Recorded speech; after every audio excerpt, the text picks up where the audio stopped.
We're about to go live with 1 Hour Seminary, and just going to start to wait now to see who joins us for our talk tonight, which is going to be given by Linda and myself on how to restore broken relationships.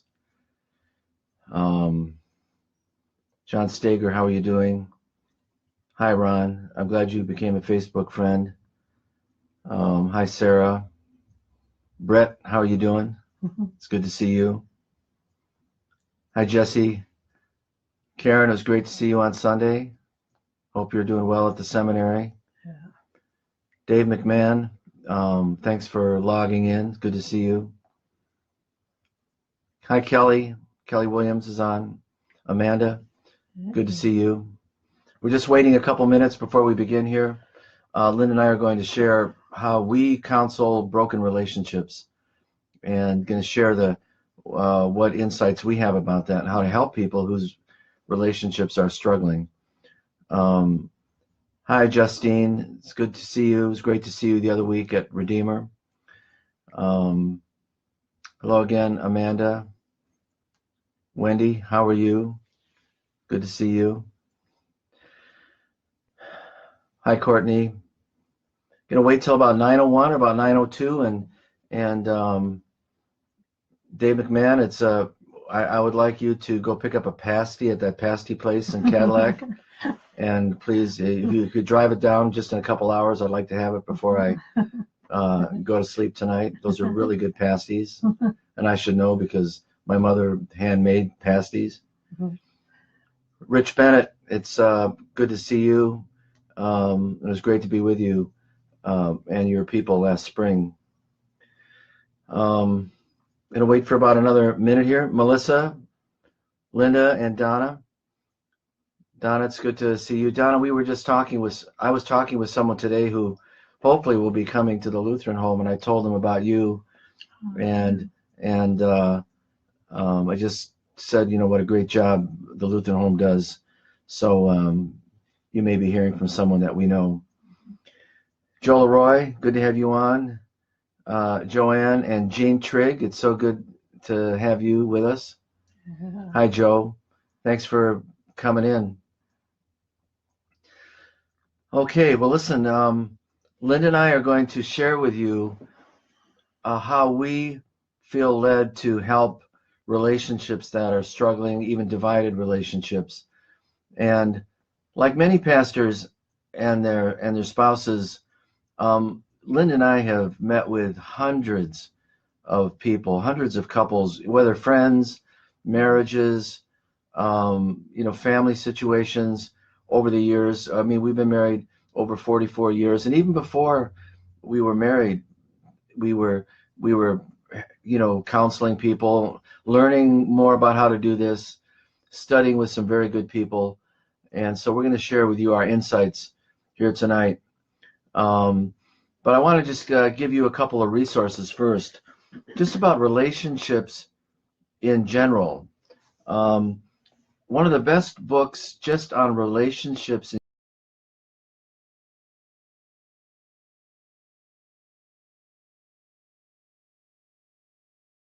Les and Leslie are family counselors at Seattle Pacific University. They're followers of Jesus.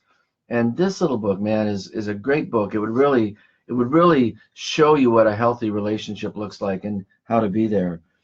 And then we are big fans of the Boundaries books. I think everyone should read the Basic Boundaries book, which is that material has helped so many of us.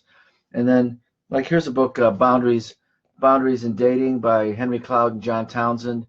And wow, that's really a great book.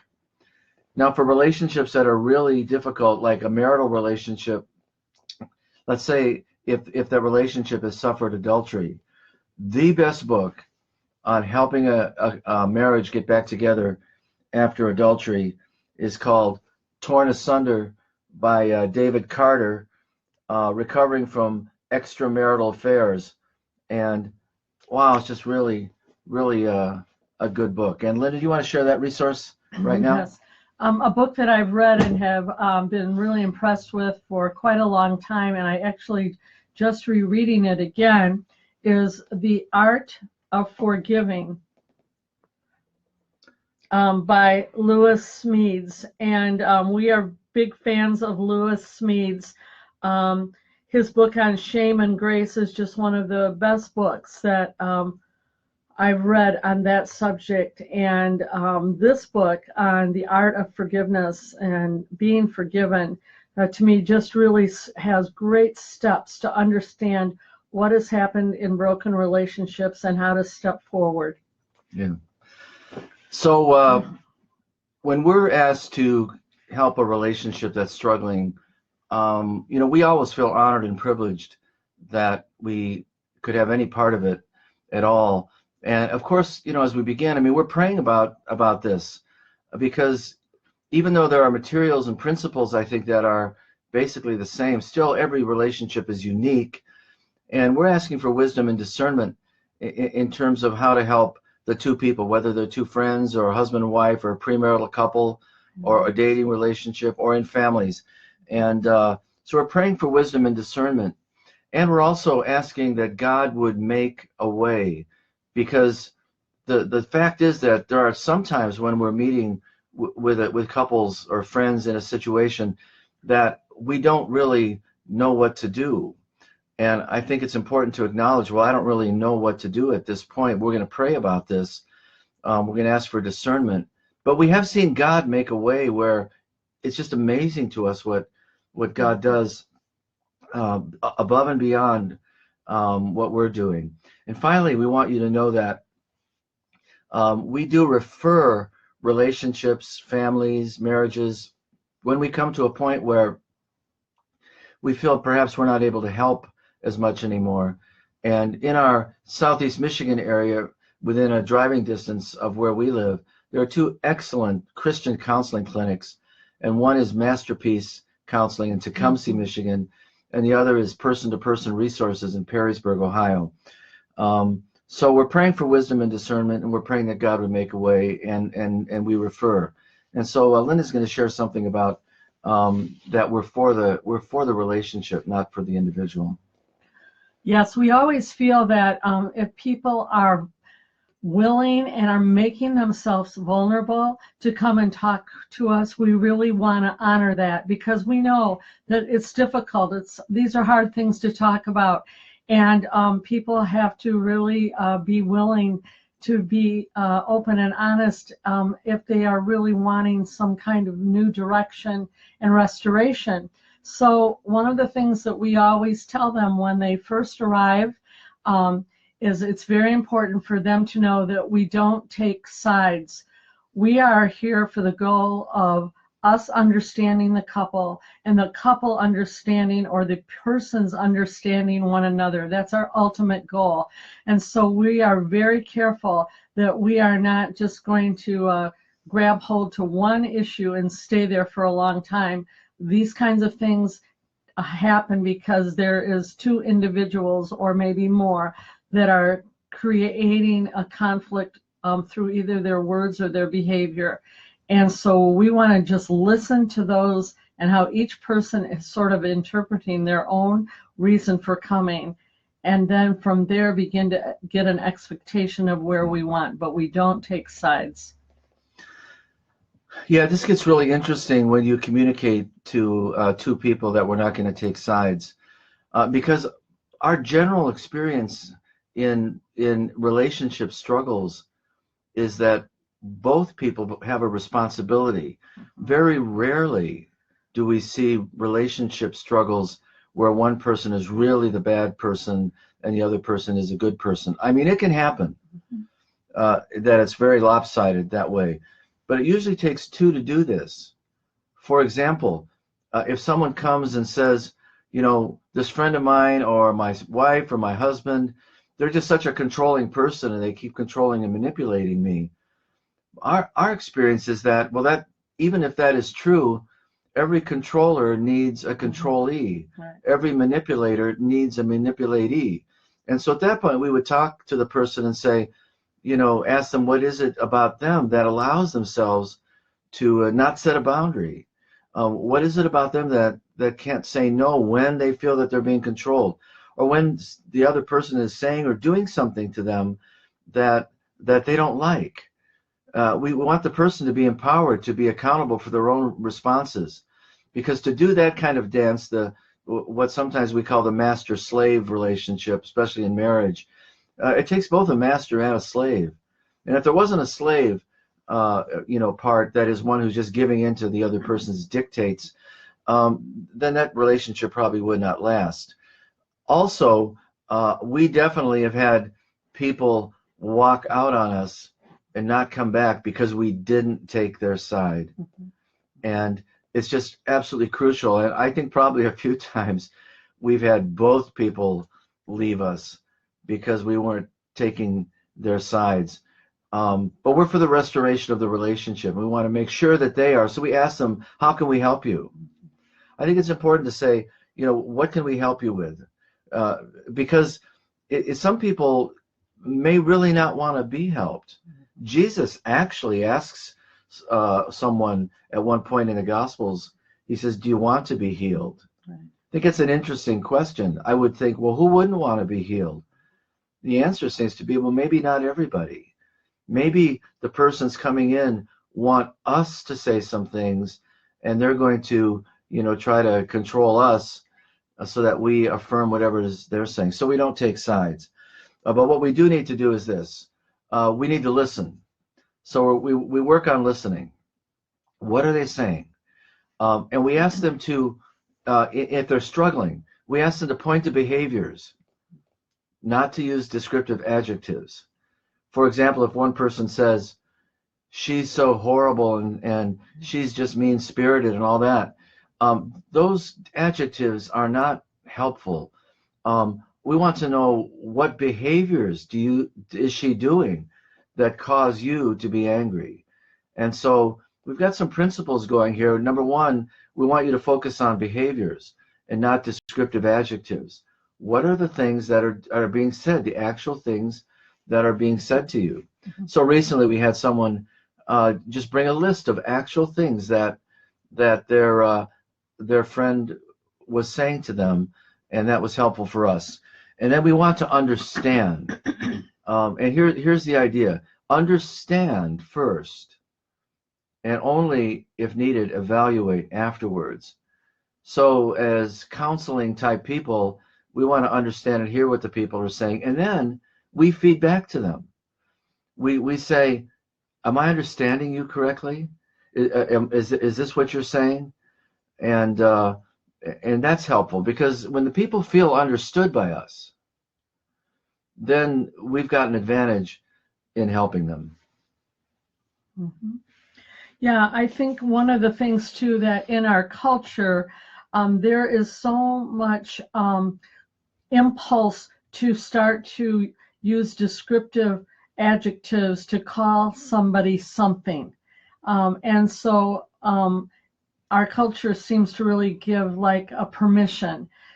So we are really careful that words like, she's so this or he's so this, if they are used to talking that way, we want to really bring a halt to that. And we want to start to really look at just the really specifics of what they're referring to. That helps us really get to a lot of what their conflict is about on a daily, basis, or maybe even over a period of time. The view of the other person, we think is really important to see those specific kinds of things rather than just general kinds of name calling in their relationship. That's really unhealthy and creates anger. So when we get to the point of sort of hearing both stories, then we really want to come to the place where we're going to now ask them to move towards each other, and that they're both individually responsible to do that. And we have that expectation of them. Because they're coming to us, we want to affirm the fact that, okay, guys, you've come to us. It gives us a key that you're ready now to go forward in this. So here's how we do this. We want them to take an assessment of their own individual behavior. We want them to identify those things that have begun to create a division between them. And we want them to take responsibility for things that they personally identify that were wrong or hurtful or caused pain or caused dividing. So we're asking them to make a mental list, and sometimes we have them write it down, and we'll say, put down those things, and we say, ask God even to show you what are the things that you've done to contribute to the destruction or the problem in this relationship. And we ask them both to do that. And sometimes we ask them right in our midst. Sometimes there will be things that they don't say necessarily at that moment, but when we go back home, they go back home and then they return to us maybe for another kind of session. They will have come with a list of things that came to mind. And so we're trying to clear the air by taking responsibility for the things that have brought damage. When we get to that point and they have admitted these things, we ask them to use this kind of language. We say, I confess that I have hurt you by such and such. I confess this. I have done this. Very specific behaviors. And when we hear the two of them or how many people we're dealing with in the situation do that, then we feel like we have really uncovered and made some discoveries that are really now moving towards taking accountability and responsibility. And now we would determine if this was time for them to now face one another and begin to talk about the idea of forgiving one another. And are they willing now to forgive one another for these very things that they have identified? And we don't use the word sorry. We don't use the word I apologize. We say I confess this, and then we ask the other person to say I forgive you for this. And we start to clean the slate piece by piece and bit by bit. And it really does involve ownership, but then it also involves a connection. And it starts to actually begin to do some restoration in the identifying, because sometimes people are either too ashamed or too proud or too much guilt to do that. So for us, that is a really first step, confessing and then forgiving. Yeah, it's be specific in your confession, and don't just say, look, well, I'm really sorry that I was a bad person or something like that. It's like, please forgive me for saying those specific words to you, or please forgive me for ignoring you the other night, or these kinds of things. And then the other person, when they forgive, they say, I forgive you for that. To forgive is to cancel the debt. It means I won't make you pay anymore. And there's power in that. And the Lewis Smedes book, The Art of Forgiving, that Linda mentioned earlier, that's just one of the best books ever on that. Yes. And then like Robert Enright at the University of Wisconsin is one of the major scholars on the power, the empirical results that happen when forgiveness, true forgiveness from the heart takes place. See, forgiveness with the words, that's good. But when that forgiveness becomes a matter of the heart and it becomes part of us, then healing begins. Also, it's important to know, and we tell couples, to forgive doesn't mean you forget. Right. And most importantly, to forgive doesn't mean just we're cool again, we're doing great, or we trust each other. I mean, trust is very fragile. It takes usually a lot of time to regain it. But we forgive, and that's the beginning of moving on the way to trusting the person. And so we want to understand them first. We want to hear their story. We want them to give us behaviors and what's going on behaviorally, rather than for them to analyze it themselves and use adjectives to describe it. And then we want to feed back to them, are we understanding you? Sometimes we meet individually with the people and hear their stories and take notes and then bring it together. Then we believe that both of them will have some things that they are responsible for to do this dance, this relationship dance that's not doing very well. And we want both of them to look at each other, at their own selves, and to identify things, and then to go together and say, have their list and confess, and then the other to forgive, and so on. Now, if they do that, we're feeling really good. We're thinking, wow, this relationship really has a chance, because it takes a lot of humility to do that. And in the confessing and forgiving, sometimes a lot of dominoes fall, because what people really want in their heart of hearts is not even always answers, but to understand and to be understood. Mm-hmm. Then, at that point, we look at expectations, and we talk to them about clarifying expectations. The reason we talk about clarifying expectations is this: the emotion of anger is the emotion we feel when one of our expectations has not been met. For example, let's say after this little session here tonight, I get in the car and go out and go to the store and pick up some things. But on my way to the store, my expectation is, as it always is, that every light turns green as I approach it. Now, if that's my expectation, I'm going to be a very angry person, because in our community, you just don't have a string of green lights that you just slide right through. You see, when you feel anger, anger is just an emotion.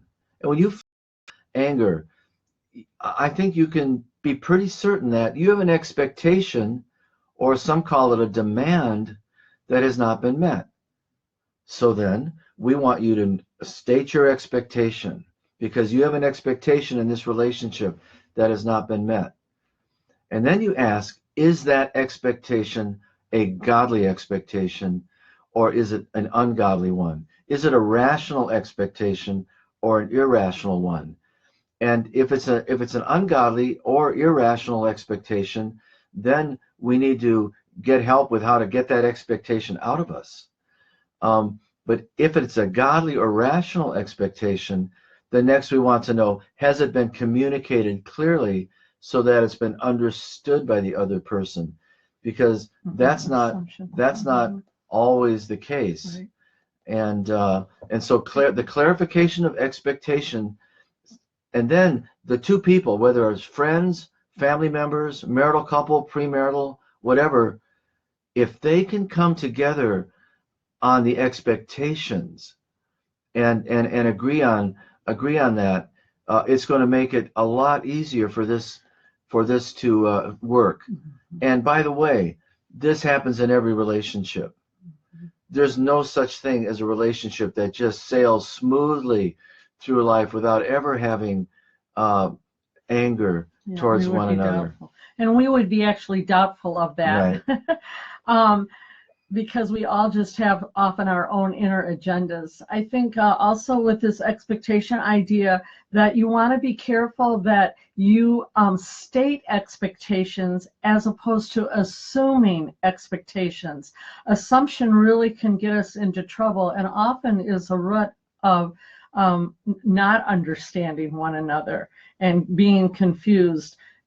There are also, I was thinking about some what we call some buzzwords that we do not want to use when we are trying to have healthy relationships. So one would be always. You always do this, or never. You never have done this, or you will never do this. Sort of even predicting, as if people can't change. That's really demeaning, and it really sort of squelches hope.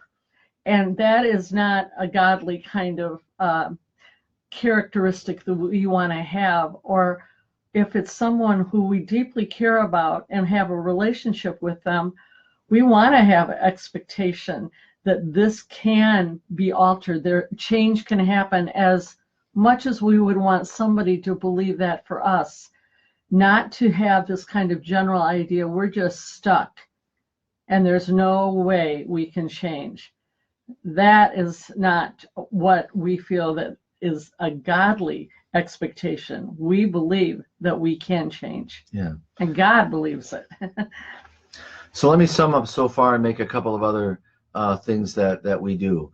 When we're invited to help bring a relationship back together, what we have learned to do is this. First, obviously, we're thinking and praying for these people, and our goal is the relationship, not the individuals each are siding with each one of them. We don't take sides. We're for the relationship.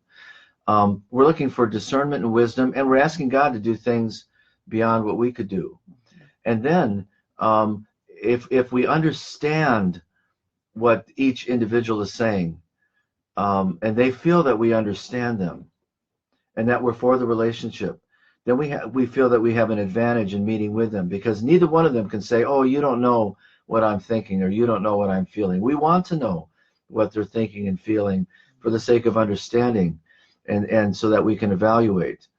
Then we assume that both parties have responsibility. It takes two to do this relationship, even when one looks like the evil one and the other looks like the saint. I mean, even in those relationships, it's almost always the case that both sides have things they need to look at in their own hearts. So we ask each of them to look at themselves, and what have they done that's not been right to hurt the relationship? We ask them to make lists, as Linda said, either mental or just write them down. And then when they're ready, to bring those lists in a meeting together and confess to each other, and then the other forgive, and vice versa, and to do that. If a couple does that, we see often a lot of dominoes falling, a lot of good things happening. It doesn't necessarily mean you trust yet, but we're on the road to trusting. Then we want to know the source of the anger. And the source of the anger is unmet expectations. And we want to know, are those expectations rational and godly, or are they irrational and ungodly?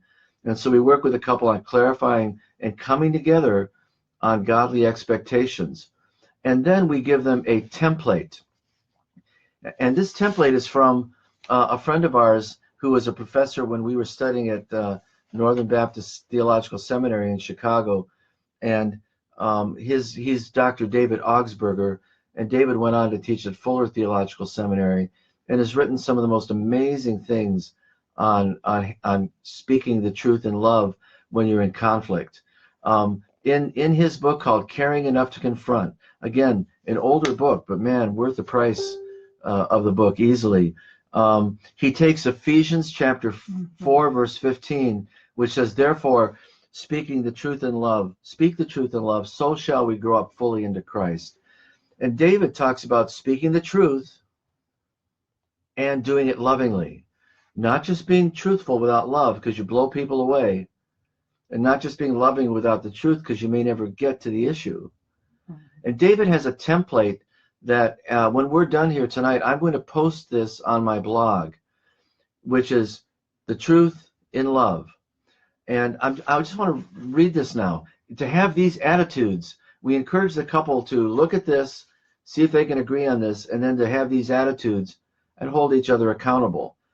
So we want to communicate these things. I care about our relationship, and I feel deeply about this issue. I want that's my view. I want to respect your insights, and I want respect for my insights. I trust you to be able to handle my honest feelings, and I want you to trust me with yours. By the way, at that point, we do get angry with each other. And this has happened to us. I don't know a marriage that doesn't get angry at times towards each other. But the marriages that make it are those that know how to do this kind of stuff and work through it and grow in understanding and love. David says, here's the attitude you want. I promise to stay with this discussion until we've reached an understanding. And I want you to stay with me until we've reached an understanding. This is so important, because go for understanding, not a solution. You can't get at a solution until you understand. But we have discovered that when two people feel understood by the other, a whole bunch of other problems just dissipate, because they just wanted to be heard in the first place. I will not trick, pressure, manipulate, or distort the differences. And I want your unpressured, clear, honest view of our differences. And finally, I give you my loving, honest respect, and I want your caring, confronting response. Yeah, I would say that almost in every situation when we have presented this, people are sort of amazed by it, and when they actually put it to work, in fact, we have some people who actually put this on their refrigerator, so when something comes up and they're sort of stuck, they can actually go and begin to look at it and actually start to walk through this. Because in every relationship, anger will happen, and or an expectation won't be met. But in the Bible it says, "Be angry and sin not." So what are you going to do when you come to that place? You don't want to stuff it. You want to address it. But when you address it, you want it to be for your benefit and for the other person's benefit. And to look at this template is a way so that both of you are respected and heard. So in just a moment, if you have any questions, you could begin writing your questions, and then Lynn and I would love to, do our best to respond to any questions that you have. But I want to close our teaching time by just lifting up some biblical principles here. And the first is this: our God is a God of peace. It just says in 1 Corinthians 14:33, God is not a God of disorder, but of peace. The Message translation says, when we do this in the right way, God doesn't stir us up into confusion. He brings us into harmony. And then that in Isaiah chapter 9, verse 6, that famous verse that says, for unto us a child is born, unto us a son is given. The government will be on his shoulders, and he will be called Wonderful Counselor, Mighty God, Everlasting Father, Prince of Shalom, of peace. Romans 15:33 just says simply, God is the God of peace. So that's who God is. So what about us? Well, this is our identity too, because we're in Christ. Colossians 3:15, Paul says, let the peace of Christ rule your hearts. Since as members of one body, you were called to peace. And then, so your identity, my identity, is peacemaker, reconciler. You are Christ's ambassador of reconciliation. Look, any fool can cause conflict. And this is not about loving peace. This is about making peace. It's hard work, but it's a God thing. Because in 2 Corinthians 5, we are told that God has commissioned us and committed us to the message of reconciliation. We are therefore Christ's ambassadors, as if God was making his appeal through us. So these are some things that we wanted to share with you about restoring relationships, and give you a few books and ideas so you could take it further. And I'm going to post a few things on my blog later tonight and tomorrow about peacemaking in relationships. But do any of you have hung in there with us during this time? So I'm going to start looking for some questions. Yeah, Tina Stout, it's great to hear from you. Gary Floyd, Cheryl Ruffin, I was teaching at Payne Seminary last week, and thank you for your ongoing contact with me. Elizabeth, hello. Cindy, you said, how can I join the conversation? Well, you're in. If you have a question, go ahead and ask us. Jamie Swihart, and so on. And so, Tara, it sounds like you got the broadcast. Okay, so Melissa, thank you for your question. And Melissa asks, how could I advise someone who is in a relationship with a person who is not willing to confess or not willing to take responsibility, or makes excuses for their behavior and is unwilling to change? Well, I mean, Melissa, I mean, if they're married, that's going to be a little different answer because we want to try to save it. But if they're not married, that you need to get out of that relationship. I mean, if someone's in a relationship with someone who's not willing to admit when they're wrong Too much pride. and ask for forgiveness, yeah, too much pride.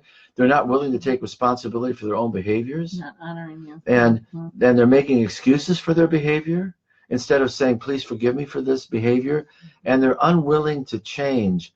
We don't want anyone to be in a relationship with someone like that. Look, with God's help, if that person could change, but the other person needs to leave that relationship. These are toxic things for any relationship. Yeah, and it's really dishonoring. That person who's creating the inability to be able to be honest about their own wrongs and shortcomings, they're dishonoring. But there's also the person who's allowing this is almost dishonoring their own self.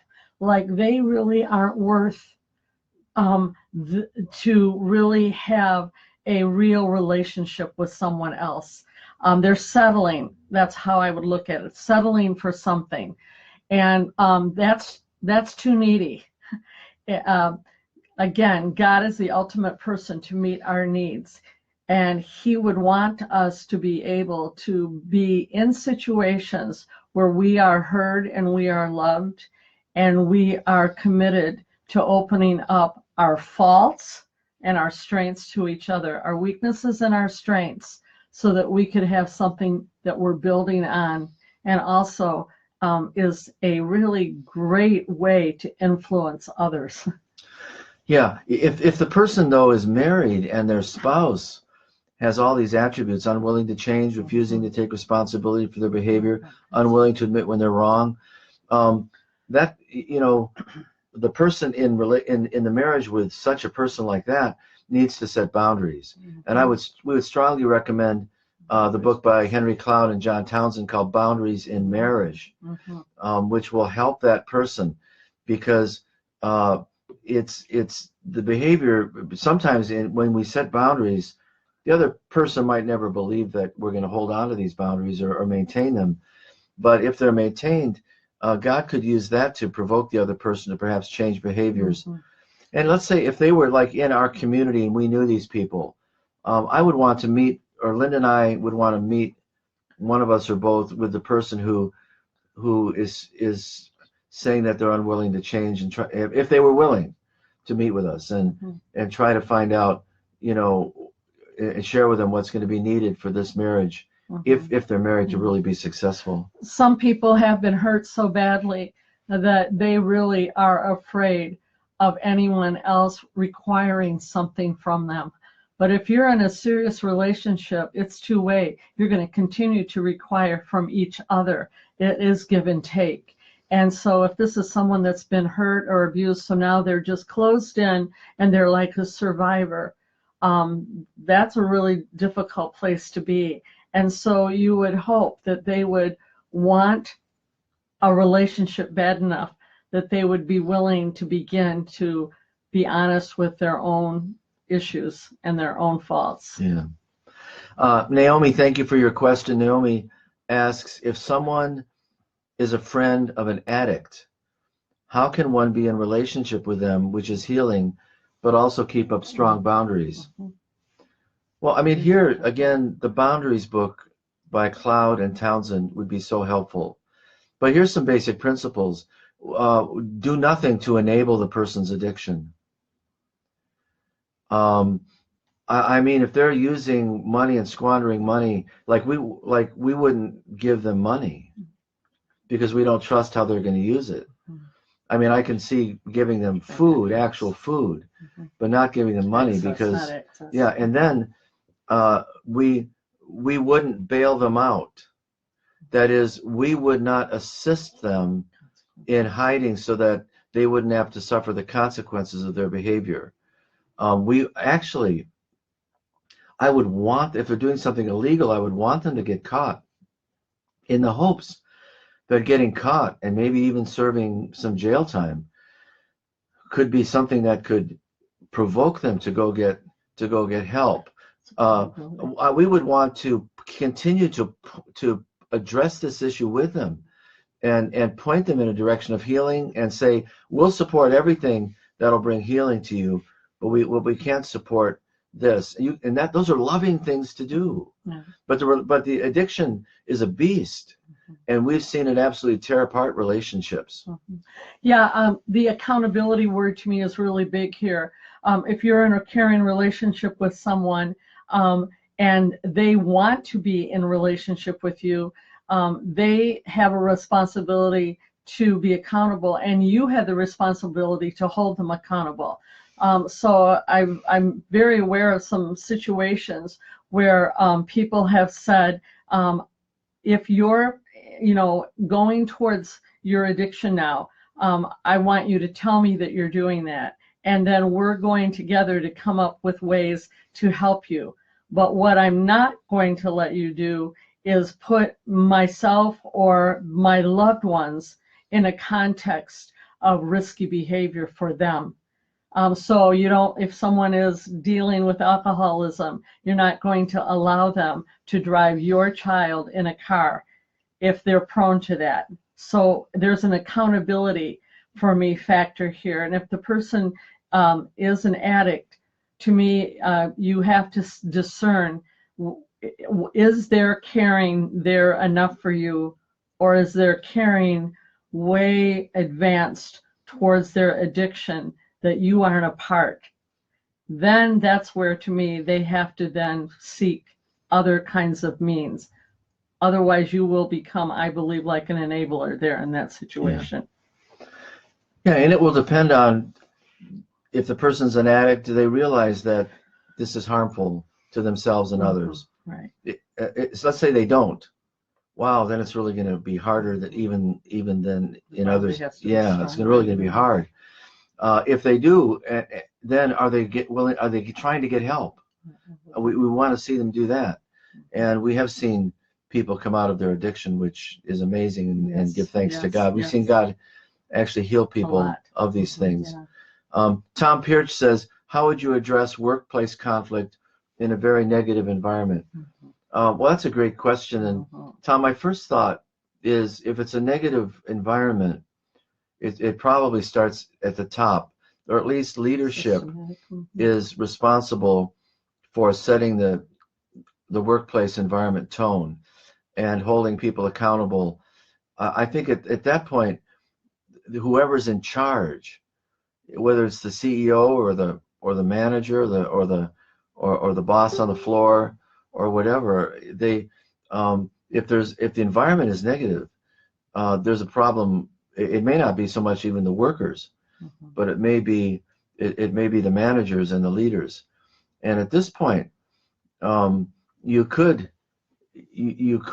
go to some leadership, and perhaps you and someone else who felt that there were some things in the workplace that could be better. If you went to them, just sharing your concerns and had some possible ideas and solutions, I'm hoping that the leadership would respond, wouldn't be threatened by that. Again, we just don't know how that's going to go, because plenty of people are threatened by these things. But the negative environment is probably the cause of the management. I would go to management about that, unless it's just like you and another worker that are conflicting. Then you use these other principles. Negativity is just really so potent. And so one thing that I'm thinking of is caring is really potent also.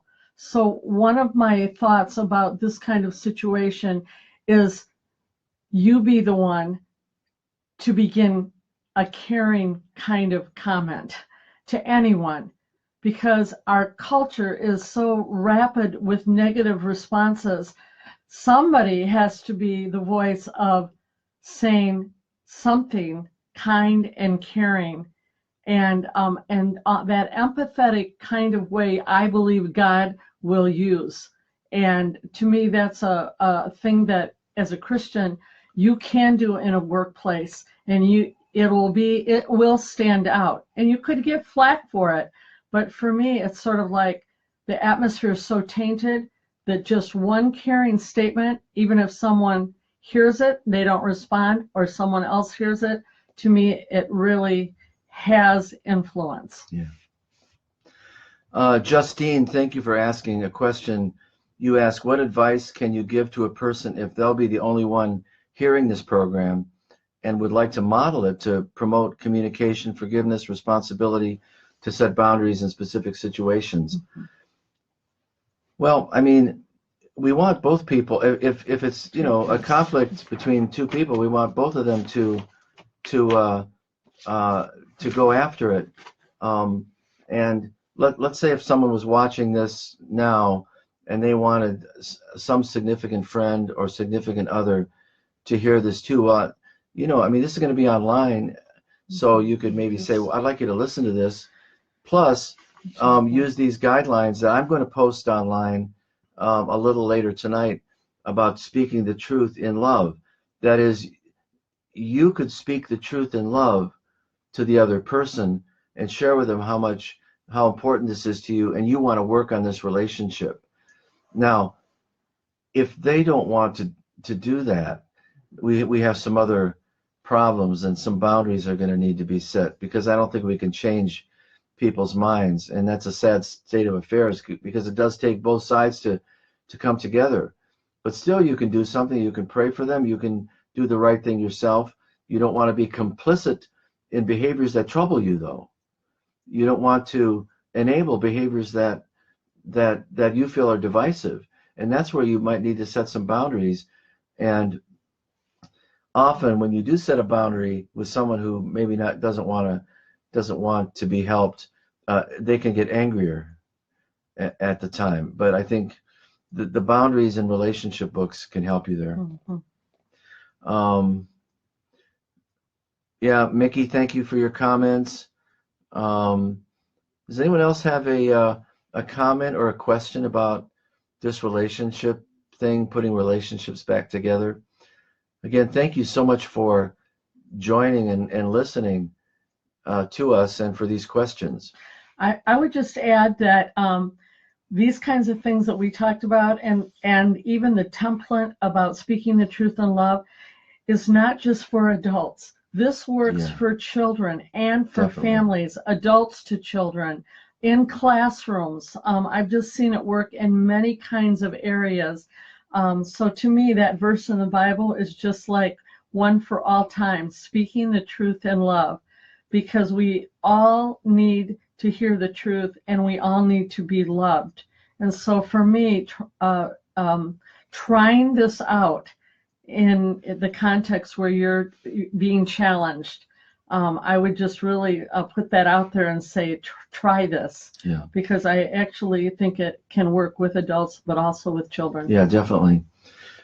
Siblings even. Yeah, it really help your kids if you set appropriate boundaries with them to speak the truth in love with them. Mm-hmm. Point to behaviors, not by using adjectives to describe them and label them. Donna in Arizona, thank you for joining us. Donna Eckhoff. Hey. Olivia, I'm so glad you're a part of this. Olivia asks, what if the other person says they want to? I'm assuming they want to change, but they still do the same things. Well, here's some thoughts about that. I mean, it's really common. But the first thing is this, that intentions without actions means nothing. And I'm actually quoting someone else there, but I'm not going to say who, because I want to take credit for it myself. Or desire, saying I want to do this, but it doesn't lead to action. It means nothing. It doesn't count. The actions are what are important here. And so someone who says they want to change, but they're doing nothing, doesn't really want to change. Yeah, they're just doing what they want to. Maybe they're saying that to please you, and that's not something that you should go along with or accept. That'll be discouraging, actually, over time. Oh my gosh, yeah. And it'll make you really, really begin to doubt that person's validity. Yeah. And their word. Yeah, and you won't trust someone like that. And so what you're going to need to do again is, like, the boundaries materials are so helpful. And Olivia, I would suggest like reading the basic boundaries book. And by the way, we've got an extra copy, and we can we'd love to give you one if that would relate to you. Mhm. But to say, for example, that, well, I asked you to not to do this anymore, but you continue to do it, so I'm separating myself from that. That's a boundary. I'm not going to be talked to that way anymore again, or I'm not going to, be promised something again that never happens. And otherwise, I mean, you're going to have to somehow separate from them, and then say, you can give them an option. You can say, look, I'm not going to relate to you now, but I want you to get help. If you go get help and your counselor says you're doing better in this, Mhm. well, let's see what happens then. But I'm not going to do this. This is how life will be unless they get help. And look, why does a person do that? Well, there's probably deeper issues inside of them that need healing too. But at this point, we want the person to go get help. And you can say, you need to go get help because I'm not going to put up with this anymore. I was also thinking that about when those kinds of conversation happens, often the person who's feeling like they're being sort of called on will often retaliate in defense, and they might start doing the blaming and shaming kind of conversation. And at that point, I think it's really important that you can say, look, I need to take responsibility for things I've done. So that's where this template comes in again. Or you say, yes, you're right. I need to confess that. I need to work on that. But we're not going to just make blaming and shaming a part and a deflection to the real issues. You really always need to return to, I'm really talking about changing the way we do our relationships and the things in our relationship. Yeah. Olivia, I'm looking at your follow-up. What if she sets boundaries but can't stay true to them because she gives in? What advice would you give to keep the boundaries? Well, you may need someone, you may need to share this with someone else who helps you and gives you strength in maintaining these boundaries. That is, you may need to put yourself in accountability with someone else who does well in boundary maintenance. And then again, but like the boundaries book, I think will even answer that question. But it's like we would want to look at someone who sets a boundary but gives in. We want to look at just some deeper things inside of them, that what prevents them from, when they say, you'll never do this to me again, but then it happens. And we have met many people like that, and we've seen it in physically abusive relationships, where for example the woman says, you'll never hit me like that again, or I'll leave you, and guess what? She gets hit again, and she threatens again, and they just stay. It's astounding that happens, and the person who allows that to happen is wounded inside themselves from other things that maybe they're so needy that they can't imagine holding a boundary, because the other person then will leave them. But you don't want to be in an ongoing relationship with someone like that, and you're worth more than that. You really are. You don't deserve to be treated that way if that were you or anybody else. That's exactly right. Yeah, your value is really important, and the value you give the other person is important. And then also, for you to set a boundary that may actually result in the person finding that you actually believe they can change. And sometimes people just actually need a handle that someone thinks they really could actually change. By you setting the boundary, it starts to make them actually reevaluate. And if they don't, then you want to say, well, then how much really do they care about healthiness? Because what you want is healthy relationships. You don't want to live a lifetime or years or months in just one unhealthy thing after another. That is not what you were created for. Olivia, we're going to have a book for you, and if you're able to be there this Sunday, we'd love to give you a copy of that, and then you can communicate with us. Mike, thank you for your question. So you set boundaries, but they are continually crossed. But the perpetrator will not seek counsel. What option does the offended party then have? I'm going to post something online about that tonight. I'm going to post a video where Henry Cloud is talking about these kinds of things. I think it's just a 7 to 10 minute video, but it's very powerful, very clear about this. But look, here it is. I set a boundary with someone because they've done something to me that hurts me, and I set the boundary, and I'll say, if you cross that boundary again, I'm going to cut off relationship from you, or something like there's going to be a consequence or change the relationship. It's not going to be the same anymore. I'm not going to enable you, whatever. Now let's say they do it again. Well, then you have to follow through.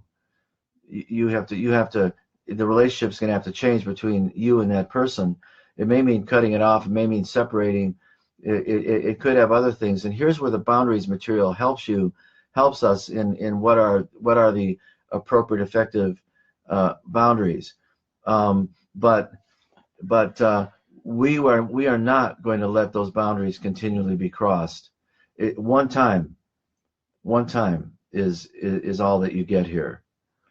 We've set the boundary because you've already hurt me, not you, Mike, but someone's hurt me, and I'm saying, I'll never going to be talked to that way again. And then they talk to me that way again. Then I say, then that's the last time we're going to be talking until you get help. And I break off relationship. It sounds. Or take responsibility. Or you take responsibility for it, yeah, or whatever. But I'm going to have to do something drastic. Otherwise, the perpetrator doesn't even believe in my boundaries. It's just going to keep saying, well, it doesn't mean anything to John. He sets these boundaries, but I can cross them anytime I want. He's never going to do anything. And some very dramatic things, often need to happen, but that's where the boundaries material is helpful. And I'm gonna post a link to a video either tonight or tomorrow that I think would be helpful. You guys, these are really, really great questions. Hello, Denise, up north, I'm sure.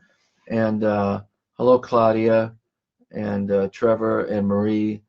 We're just about to wrap this up. Does anyone have one more question for us? It's about 2 more minutes. We're gonna go for this, and we're gonna set a boundary, and we're gonna cut you all off because we're gonna grab a late night snack, I hope, and then go nighty night after that. So anybody else have one more thought or question? Yeah, appreciate you too, Mike. And thank you for the poem that you're working on. You know what I'm talking about.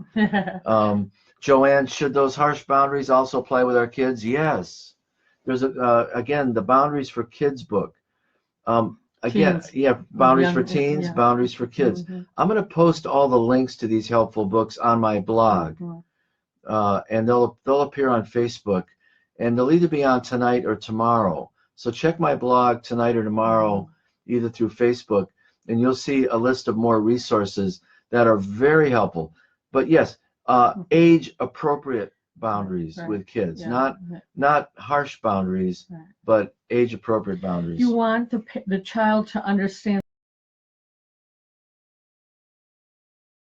that you are authority, or respect your authority if you don't show authority with boundaries. For me, that's just a really important thing. If you don't have boundaries, there's no real reason for them to respect you as an authority. And they actually need it. And they will actually learn to set boundaries from you as you set them, and be able to set them for themselves and for others, which is really essential, and especially in this risky society that we're in. So, yeah, kids have to have boundaries, and they have to know that you have been called to set them, and they have to be reasonable and age appropriate. That's for sure. Yeah, one more thought. Terry Nyberg, say hello to everybody in Sioux Falls. What's wrong with sorry and apologize? It's not that they're wrong; they're just not powerful enough. Because they're one-way streets. But forgiveness and confession, that's a two-way street.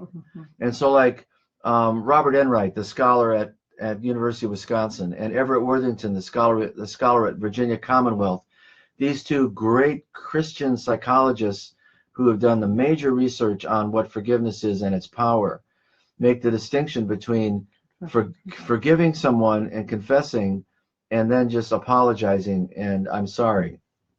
So we want people to use the words rather than I apologize for what I did or I'm sorry for what I did. To say, you can say, you say, I'm asking you to, would you forgive me for what I did? And in that forgiveness, we want to know that there is some sorrow or some remorse. But the words, will you forgive me? Then it puts the ball in the other court. It requires the other person to respond back like Jesus responds to us. And then they say the words, I forgive you, which in their, if it's from their heart, it means I cancel the debt. You're not indebted to me for that. And I'm not going to make you pay for that. It doesn't mean that person trusts you yet. But forgiveness but confess and forgive is a two-way street, whereas sorry and apologize is at least the language, more of a one-way street. It feels ineffective. Yeah. I think also that, again, our culture, even growing up, we hear people say sorry all the time, and even the inflection of the tone sometimes can even have sarcasm in it. But when you use words like confess and forgive, it has a potency, I think, that sorry and apologize don't have, because it's not so misused. We've all been in those situations where someone has said, sorry, but it's not really going to change much. And it's not really taking responsibility. And it's not doing a repentant. And that's what that is. Forgiveness is like repentance. Yeah. Turning. Yeah. And one more, Melissa, you're asking the same kind of thing. That why shouldn't sorry and I apologize? Why shouldn't they be used? I don't think it's wrong to say that. I'm sorry for that. But what Scripture is asking us to do is to confess. And confession is, and then it requires the other person to forgive. And that's a two-way street. And sorry and apologize sometimes don't get to that two-way street. To be really heard. Yeah, right. That was wrong what I did. Would you forgive me for what I did, and point to the behavior? And the other person says, yes, I forgive you. I'm so thankful for all of you that joined tonight. Great. And it's just our joy to be with you. And so, Father, I just pray your great blessing upon all of us as we desire to take on this ministry of reconciliation, to be peacemakers in our relationship, to bring people together, even in our own relationships and with others. So use us, God, in a world where there are so many fragmented marriages and so many fragmented friendships, and give us wisdom and discernment to be healers of others. And we thank you. We ask this in your name, Lord. Amen. Blessings to all of you, and we'll see you later.